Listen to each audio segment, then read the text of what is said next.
So we're going to turn back the clock just a bit. It's Saturday night, a week ago. I'm having terrible trouble falling asleep in my Airbnb in Ballard, a funky neighborhood of Seattle, where my family lives. Oh, we got a shout out for Ballard. Amen to that. Now, part of the reason, Pat, that I can't sleep in Ballard is because I am about 3/4 of the way through this incredibly spellbinding novel, and I just have to see what happens on the next page, and the next page, and the next page, and the next page. And my lack of sleep probably has something to do with my late afternoon triple espresso at one of Seattle's hole-in-the-wall coffee shops, not Starbucks. Thank you very much. So, there I am, sleepless in Seattle. I'm sorry, I couldn't resist. Sleepless in Seattle on Saturday night when the sound begins. I hear a slow, tentative tap, tap, tap. I close my book. There's more tap, tap, tap, tap, tap, tap. I realize the taps are tiny raindrops landing on the roof of my Airbnb. Slow at first, and then picking up speed and intensity until it transforms itself into a full-on Seattle downpour. Normally, I am no fan of Seattle's soggy weather. Some places are just too moist for my taste, and Seattle is certainly one of them. But last Saturday night, for some reason, that rain thrills me. Before I realize it, I'm up at the window, opening that window to the storm, sinking back into the bed, and just savoring that sound. No, actually just savoring that experience of midnight rain, something we have so little of in Fresno.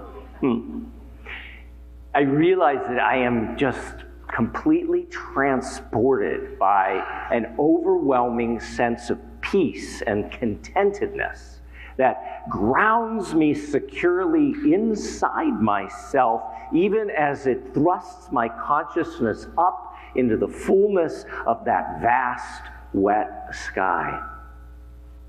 There I am, I'm taking it all in while barely breathing, holding my breath in the beauty of it all. I am wrapped up in some inexplicable joy, an unexpected gift of grace.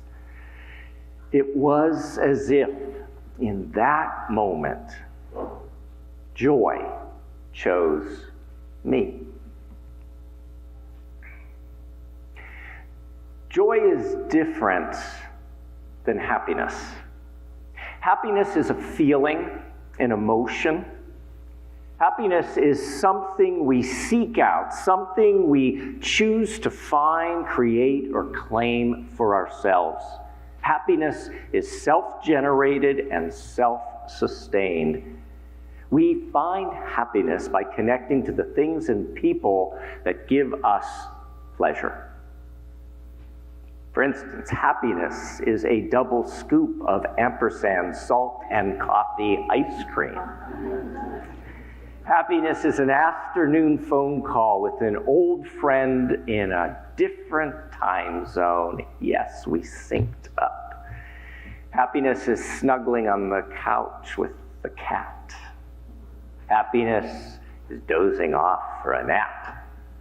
And happiness is watching your 3-year-old open their eyes and smile after they slept through the entire night for the first time ever.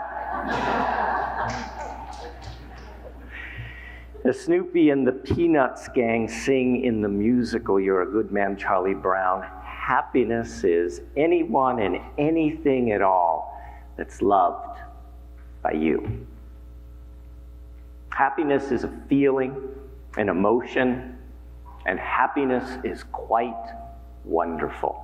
And I wish you so much happiness. But joy is something different, something else entirely. Joy is more than a feeling, it's more than an emotion. Joy is an experience. Joy is unexpected, unannounced. Joy involves the entirety of our being. Joy engages our body, mind, and spirit.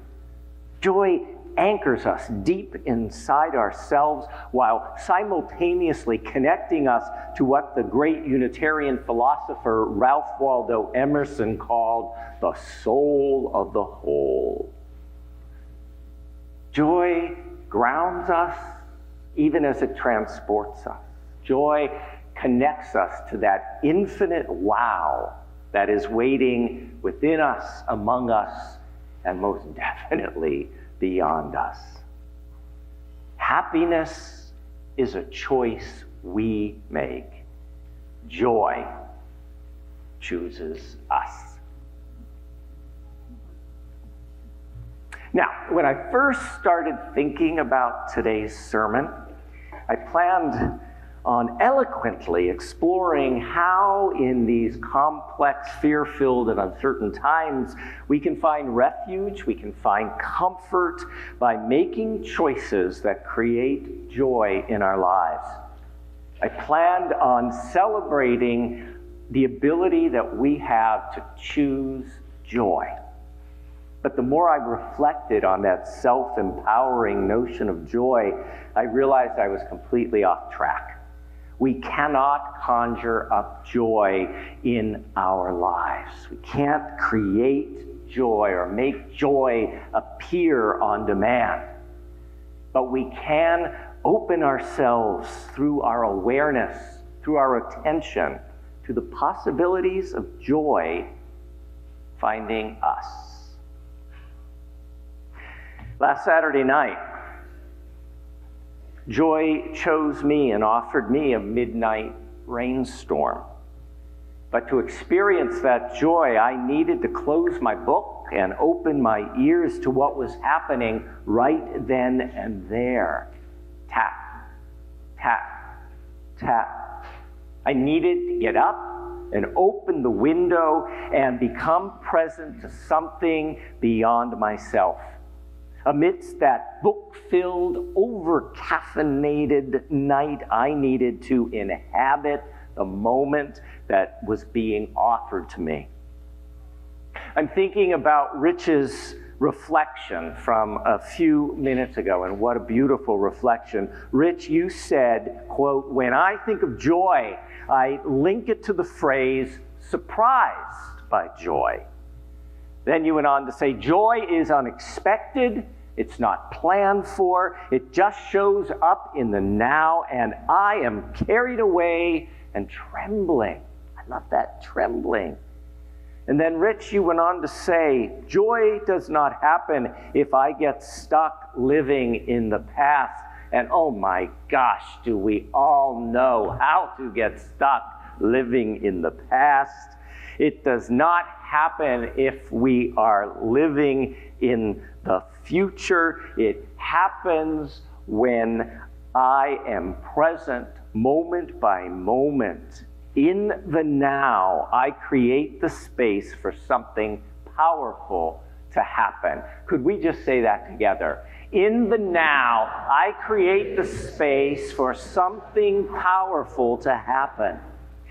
In her poem, Joy Chose You, Donna Ashworth writes, joy does not arrive with a fanfare on a red carpet strewn with the flowers of a perfect life.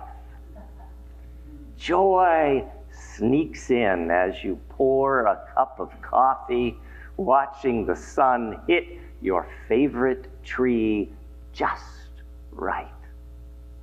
And you usher joy away because you're not ready for her. Your house is not as it should be for such a distinguished guest. But joy, you see, cares nothing for your messy home. Joy cares nothing for your bank balance or your waistline. Joy is supposed to slither through the cracks of your imperfect life. That's how joy works. You cannot truly invite her. You can only be ready when she appears and hug her with meaning, because in this very moment, joy chose you. I love that. Joy sneaks in.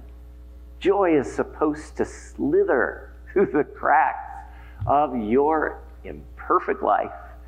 That's how joy works. You can't truly invite her. You can only be ready when she appears and hug her with meaning, because in this very moment, joy chose you.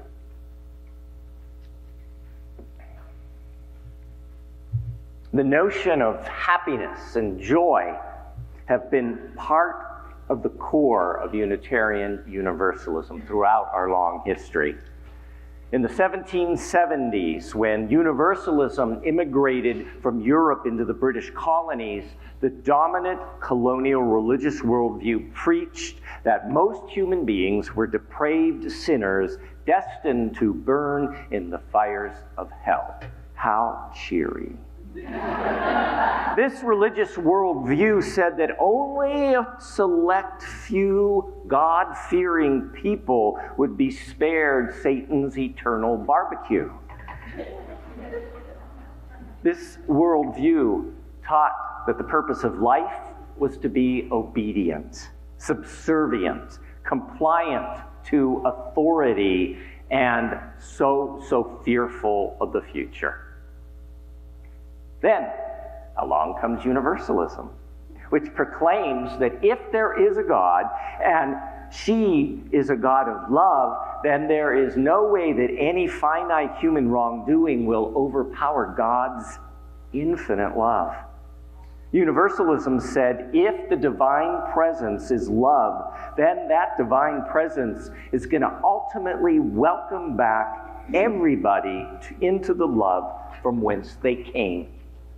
For those historical Universalists, it was simple. There was no eternal damnation, case closed. There was only universal salvation. Salvation for everyone, no matter who they were, what they believed, or how unskillful they may have acted.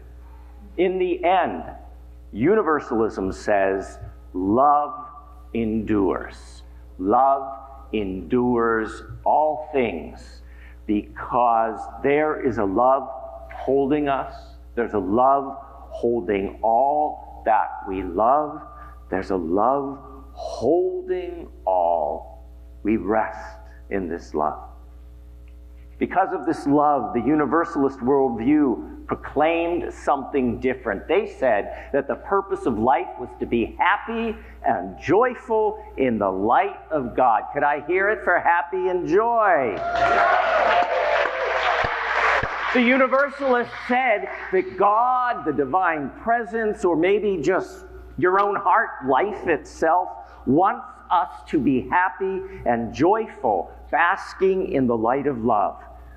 But it doesn't stop there with us individually. Filled and inspired by this happiness, joy, and love, we will then work together to shape a world through care and kindness. A world where all people, without exception, will have equal access to the experiences of happiness, joy, and love. That's the vision. That's the hope. And we are a long, long, long way from making this come true. And today, in these complex, fear-filled, and uncertain times, it seems even less likely that we can make this come true, doesn't it? Less likely. For some of us, especially those who have been marginalized, demonized, and terrorized, what is unfolding right now is in many ways just more of the same. More of the same reality our ancestors endured and now you endure. It just has different names, different faces, different bodies in the White House, and different weapons. No matter what our experience is, together shaping a world through care and kindness, creating a world where all people, without exception, have equal access to the experiences of happiness and joy and love seems so far from being possible, but that doesn't mean we shouldn't try. That doesn't mean we shouldn't try like so many who came before us tried, and whose trying pushed the vision forward and forward and forward, slow and incomplete, but forward. Remember those words of poet Donna Ashworth. Joy does not arrive with a fanfare on a red carpet strewn with the flowers of a perfect life. And this is not a perfect life, but joy sneaks in. Joy is supposed to slither through the cracks of our imperfect life. That's how joy works. We cannot invite her. We can only be ready when she appears and hug her with meaning, because in this very moment, joy chose us. In this very moment, joy chose us. Que así sea, bendito sea. May it be so. Blessed be. Amen.